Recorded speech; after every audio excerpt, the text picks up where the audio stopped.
अमरीकी सदर Donald Trump ने ईरान के साथ मुआहिदे को मुनसिफाना और अच्छी डील करार दिया।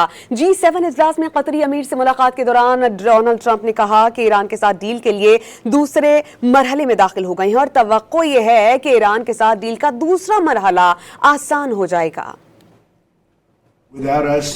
Without the United States, there would be no Israel. Without me, there would be no Israel, because no other president was willing to do what I did. I've had a great relationship with Bibi, but now Bibi has to be more responsible with respect to Lebanon. Now, I'm not happy with the way Israel has handled themselves with Lebanon and with Hezbollah. They should have been able to do the job faster. It just goes on forever. And when that happens, it throws a negative light on the big deal, and that's the deal with Iran.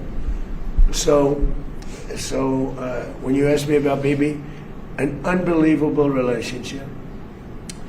But Israel would have been blown up a long time ago had I not gotten involved. Two things I did. I terminated the Iran nuclear deal. Barack Hussein Obama sold out Israel for Iran. He went to Iran. He sold them out.